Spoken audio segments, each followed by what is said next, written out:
Today on This Week Health. The United States healthcare sector accounts for almost 8% of all greenhouse gas emissions.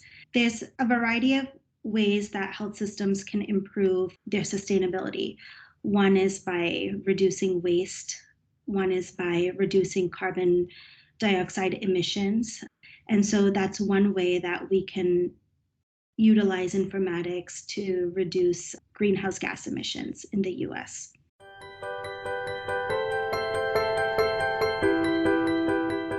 Welcome to This Week Health Community. This is Town Hall, a show hosted by leaders on the front lines with interviews of people making things happen in healthcare with technology. My name is Bill Russell, the creator of This Week Health, a set of channels designed to amplify great thinking to propel healthcare forward. We want to thank our show sponsors, Olive, Rubrik, Trellix, Hillrom, Medigate, and F5 in partnership with Sirius Healthcare for investing in our mission to develop the next generation of health leaders. Now, on to our show. Hello, everybody. I'm Jake Lancaster. I'm an internal medicine physician and the Chief Medical Information Officer for Baptist Memorial Healthcare based out of Memphis, Tennessee. And today I'm excited to talk with Priya Ramaswamy about sustainability informatics. Priya, welcome to the program. Thank you, Jake, for having me. Priya, can you just tell the audience a little bit about yourself, your background, and what you do? Yes. So currently, I am a second-year clinical informatics fellow at the University of California, San Francisco. Originally, I'm from Maryland, but I studied electrical engineering and computer science at MIT. I got my bachelor's and master's from there, went on to medical school at Tufts University School of Medicine, and in 2020, graduated from my anesthesiology residency at Beth Israel Deaconess Medical Center, which is a Harvard teaching program. Well, that's great. That's a fantastic background and very excited to have you on.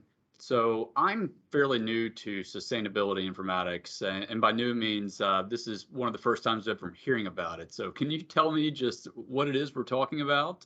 Clinical informatics is a broad field where we use IT and technology to improve the healthcare system.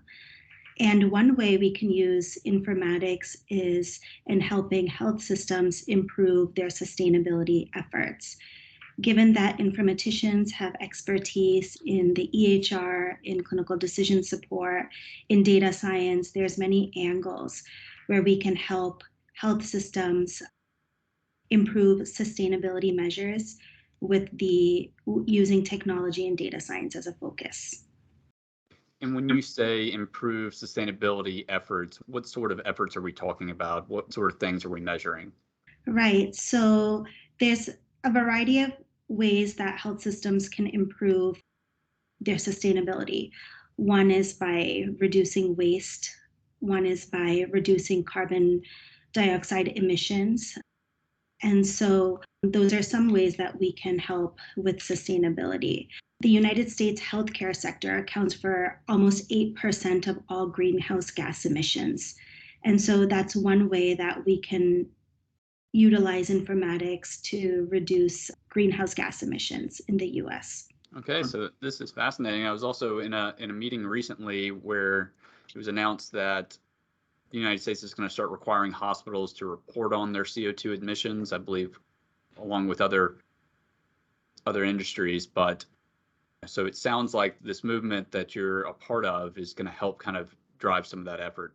That's correct. I've been fortunate that during my fellowship, I was introduced to this area because prior to starting my fellowship, I never thought about CO2 emissions and waste as much in the hospital setting, but I was introduced and taken under the mentorship of Dr. Seema Gandhi, who is our sustainability director at UCSF. And so with my background in technology and informatics, I was able to help our institution try to eliminate or reduce the CO2 emissions that come out of our operating rooms, for example. So that's fascinating. Can you tell us a little bit about your project and what you were able to do? Yeah, so just for a little bit of background. So the operating room or OR is one of the most wasteful settings in the hospital. especially due to the use of volatile anesthetic gases.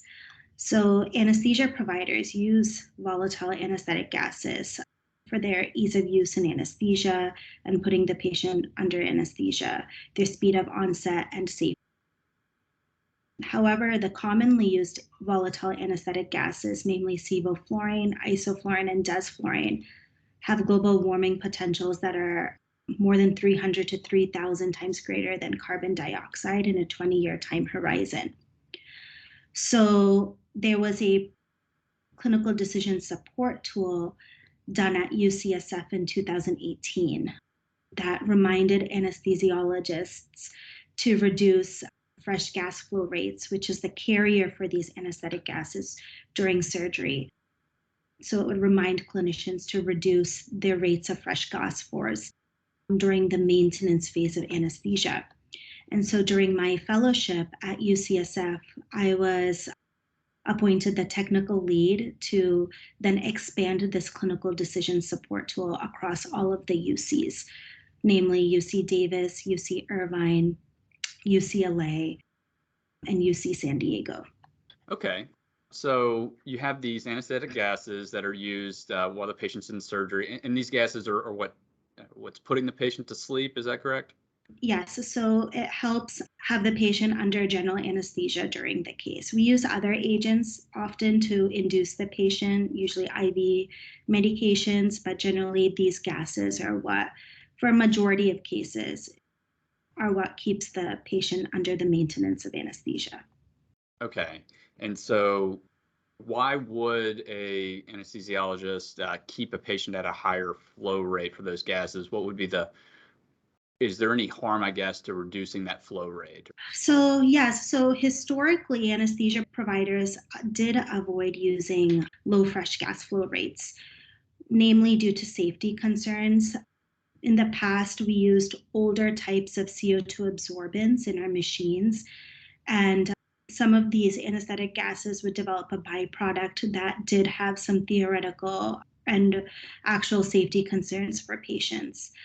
However, over the years and improvements with technology, the chemical structure of our CO2 absorbents has vastly changed. And so we don't have these byproduct concerns.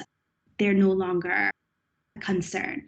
And so thus there has been substantial research showing that low fresh gas flow is safe and effective in one, anesthetizing the patient, and two, being safe for the patient. However, when people practice a long time in a certain way, it's difficult to change behavior. And so changing clinician and institution level behavior can be difficult, even with just education. And so that's where informatics can come in and smart clinical decision support to help guide and change the behavior of anesthesia providers. Okay, so because of historical patterns, they kept a higher flow rate, and then your team built out an alert that was able to help them reduce those flow rates. Was there anything else you did? You mentioned education. Did y'all educate the anesthesiologists that this was coming beforehand as well?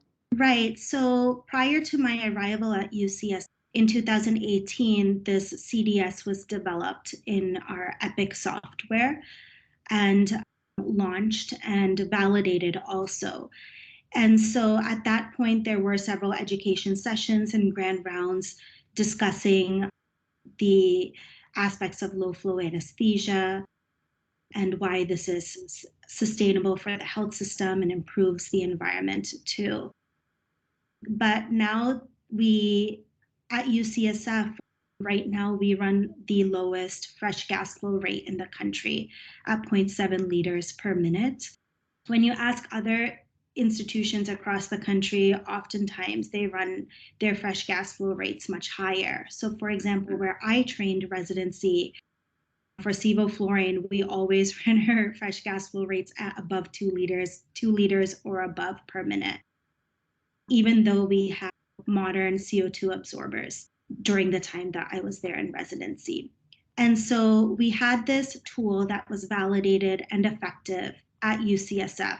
And so how can we go about and expand it across all of the UCs?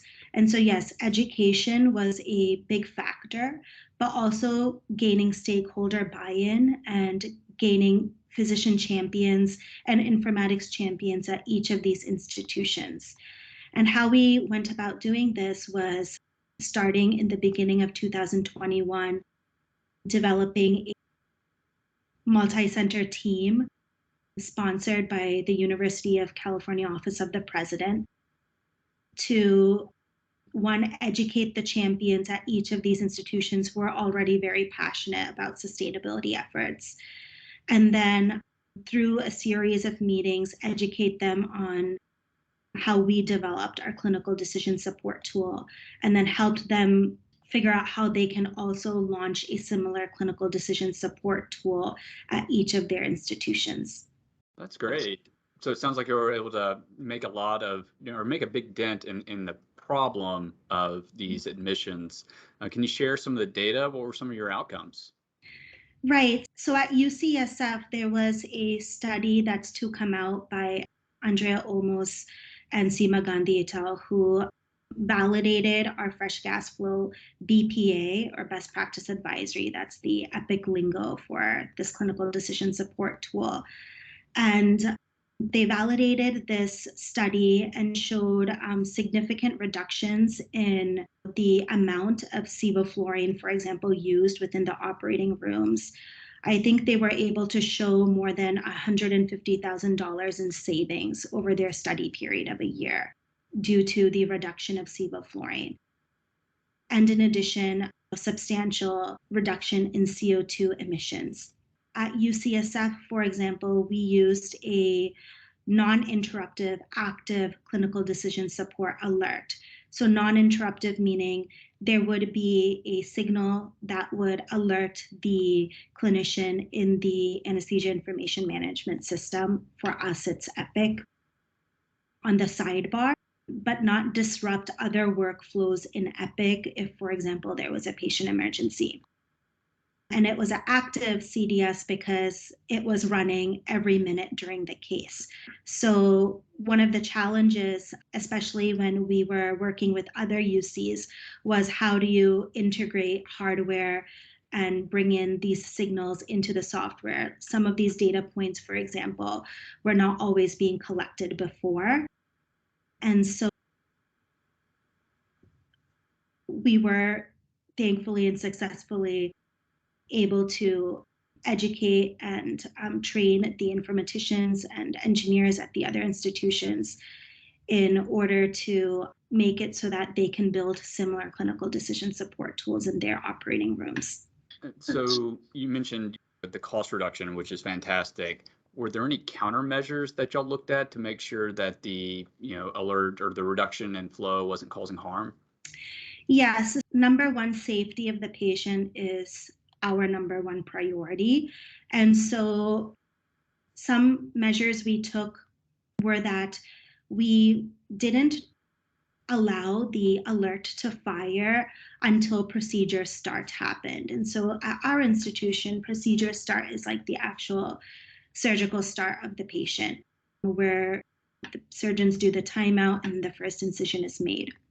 For many cases, you have like 10 to up to sometimes an hour of time where the patient gets prepped. There's lines and things that happen to the patient prior to procedure start, and where a lot of hemodynamic fluctuation can happen, especially after induction. And so our alert does not fire until procedure start to give time for the clinicians to settle the patient, get the patient to the appropriate anesthetic level, and also not disrupt the other activity that may be happening in the operating room to prepare the patient for surgery. So that's one.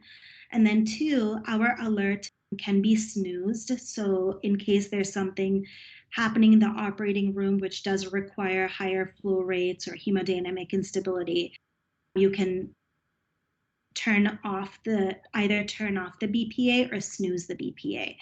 And so we really wanted to make sure that we weren't interrupting patient care as much as possible. Okay.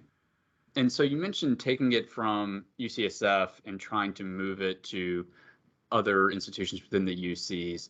What were the biggest challenges with moving it to another hospital? So, one of the biggest challenges was buy-in from each of the institutions. I think all of the institutions, well, UC-wide, there's a goal of sustainability and reaching carbon neutrality. And so the mission everyone agreed with, but then the challenge was sharing our BPA or alert system and having buy-in from clinicians, because some of the biggest worries, as I'd mentioned, was patient safety and disrupting perioperative workflows. But with the series of lectures that Dr. Gandhi and each leader from each institution gave to their respective institutions, we were able to get the buy-in. The second was just standardizing and the data reporting, the hardware and software integration and creation. That was a bit challenging, and we worked over months. And one of the challenges also was priorities of each informatics team. So in 2021, for example, there were still peaks of COVID cases, and so there were priority shifts in the informatics divisions at each hospital, even in our hospital. And so carving at the time for the informaticians to build something like this in their EHR was challenging, especially when there was a pandemic happening. But we had such an enthusiastic and excellent team at each institution. So we're really proud that all of the institutions were able to launch the BPA. Great. What about any technical challenges? So was it the case that every one of your hospitals where the anesthesia machines talked with your EHR, or did that interface have to be recreated? So technically there are some anesthesia machines that maybe some of the older ones or certain brands that do not, for example, output the volume of gas used. So for example, like many of our machines at UCSF output the milliliters of sevoflurane utilized. There are some machines that don't do that. So it did require that each of the UCs had to inventory what types of machines that they used. Thankfully, most of the UCs have pretty modern machines, so there's only a handful of locations that use machines that this BPA would not be compatible with, but the vast majority, thankfully, the machines were compatible with. There are some locations where, for example, even at UCSF, the BPA can function, but maybe doesn't collect all of the information that we need for post-BPA data reporting and analysis of behavior change. And that may be locations like MRI or some of the radiology suites where we do have to use a special type of anesthesia machine, for example, because of like MRI compatibility. And those may not always output the type of information that we want to capture in our EHR. That's great. What about any challenges related to the data side of things? Is all of this information already in Clarity? And is it, I would imagine y'all aren't on one instance of Epic, so you would have a lot of different Clarity databases, where if you're going to try to see the benefit of the entire project throughout the UC system, how would you go about that? Would you have to aggregate it from all the different systems? Yeah, so that is a challenge that we're working through right now. Thankfully, all of these institutions do use Epic, even though they all use different versions of Epic. And so for the listeners out there, Clarity is Epic's database or data warehouse that stores almost the majority of information collected in Epic's EHR. And so you're right. So some of this information was not collected in the EHR. For example, I think most EHRs were collecting fresh gas flow rate and were collecting the sevoflurane dial settings. because that's part of the anesthetic record. It's like how we anesthetize the patient. However, some of the information that our databases were not collecting were the volume of sevoflurane used, which doesn't necessarily have to do anything with patient care because it's really what the volume that the machine used to spit out. There's different ways of calculating that if you don't have that value, but it's not something that we were actively storing, for example, in our Clarity databases. So the analysts and software engineers at each of the institutions did have to start pushing that information into their Clarity database, which was not done prior. And so that type of information we tried to get in before the BPA or the alert even launched, just to have some data before each of the CDS was launched. And then secondly, even though all of this information is launched, there were some of these institutions took different approaches to creating their clinical decision support tool. So for example, UCSF developed a non-interruptive active BPA, whereas one institution developed a very passive BPA, which just was a flow sheet color change on like when the fresh gas flow increased to above 1 liter per minute, it would change from black to red, for example, the numbers. Whereas another institution developed a interruptive active BPA. So you would actually have a pop-up window that you had to exit out of before you can interact with other elements in the EHR. And so we're still figuring out how to best, now that the alert is active in all of the institutions, how to best analyze that data. Thankfully, we are in the process of submitting IRBs through all of these institutions, and we feel pretty confident that we can accurately analyze the data post CDS for many of these institutions, because we've already been able to successfully demonstrate that at UCSF. No, that's really interesting that different places would have a different approach to BPA and analyzing to see which method, was the most effective, almost like A/B testing. We don't get to do a lot of that within the EHR. So, and what's interesting is that this wasn't the plan when we first started in 2021. We really thought, okay, like we developed, like this tool exists at UCSF that Dr. Gandhi and David Robinovitz, the perioperative director of informatics at UCSF, developed, and that Andrea almost validated in a post study. So we really thought that the other UCs would take the same tool and copy it exactly, but every institution has their own needs and likes to run things their own way.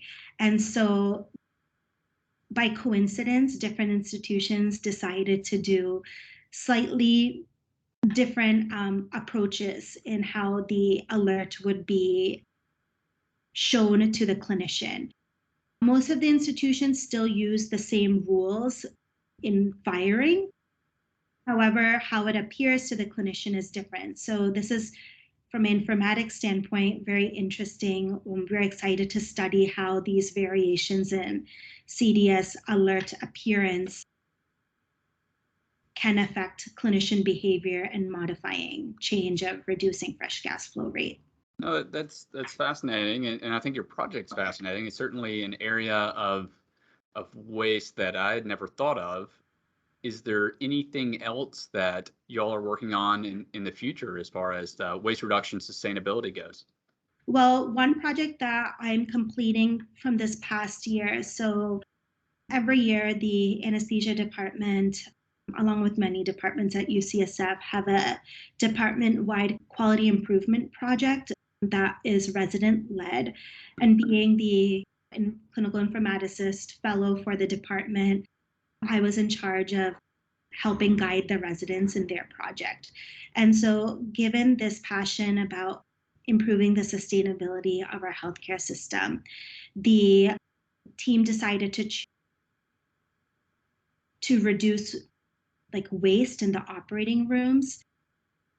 And so, for example, like the operating rooms are some of the most polluting places in the OR because we have a lot of waste that occurs with each surgery. Often there's unused equipment that's open. There's a lot of plastic products that are used that majority of them are single use, if not all of them. And so there is a drive to reduce waste from the operating room. But another angle of our project was also how to reduce cost of certain high cost medications that we use in the anesthesia realm where there are lower cost alternatives. And so using some of my data science skills and teaming up with the database and teams that do inventory management at UCSF, I was able to help the residents track per month how certain high cost single-use plastic products, how we can reduce the use of those things when there's cheaper alternatives, lower carbon footprint alternatives too. So one area we focused on was hotline use. And so historically, UCSF, we do a lot of major cases where hotlines are definitely appropriate because we're transfusing a lot. But sometimes hotlines were set up in cases where the EBL was like 10 cc's. So there sometimes were wasted hotlines that at our institution are pretty expensive and being spiked and set up, but never used or touched during the case. And so that naturally has to go in the trash because it's been in a contaminated environment. And so we had a major drive to reduce hotline use in the past year. And we're successful. And that really measuring those, I think that's where a clinical informatician comes in with the data science and learning about like inventory management and tracking those things. I think we definitely have the skills to help with those type of initiatives. A second initiative that we did was also our department realized that plasma light was more expensive than lactate ringers at our institution. And a lot of cases were unnecessarily using plasma light for outpatient surgeries, for example, when the need wasn't necessarily there. There's definitely times when plasma light is appropriate to use for the patient, but for many cases, it was inappropriately being used and costing the health system and the patient also. And so we were able to track both with Clarity data, where we document all our fluids given intra-op, and also warehouse inventory management on the per day level, how much plasma light versus LR was used. And so by the reduction of plasma light and increase in LR, we were still able to save money because plasma light was significantly more expensive when you look at the costs between LR and P light. So that's one area. And then also reducing some of the expensive medications where there were clearly cheaper alternatives at our institution. And so I think that's an easy and great way for other healthcare systems to team up with informaticians who have both the clinical insights, know what's safe for the patient, but also the data science and clinical informatics background to team together and try to use data-driven and tech-driven solutions to improving healthcare sustainability. No, yeah, I was going to say the same thing. Just that unique blend of being an anesthesiologist, understanding data science and informatics. You've just rattled off several things that is likely to save your institution hundreds of thousands or millions of dollars. So that is, as well as be great for the environment. So that is a very great skill set to have. And so glad we were able to highlight it here. And thank you everybody for listening. Thank you so much, Jake, for having me. I love this show. I love hearing from people on the front lines. I love hearing from these leaders. And we want to thank our hosts who continue to support the community by developing this great content. We also want to thank our show sponsors, Olive, Rubrik, Trellix, Hillrom, Medigate, and F5 in partnership with Sirius Healthcare for investing in our mission to develop the next generation of health leaders. If you want to support the show, let someone know about our shows. They all start with This Week Health, and you can find them wherever you listen to podcasts. Keynote, Town Hall, Newsroom, and Academy. Check them out today, and thanks for listening. That's all for now.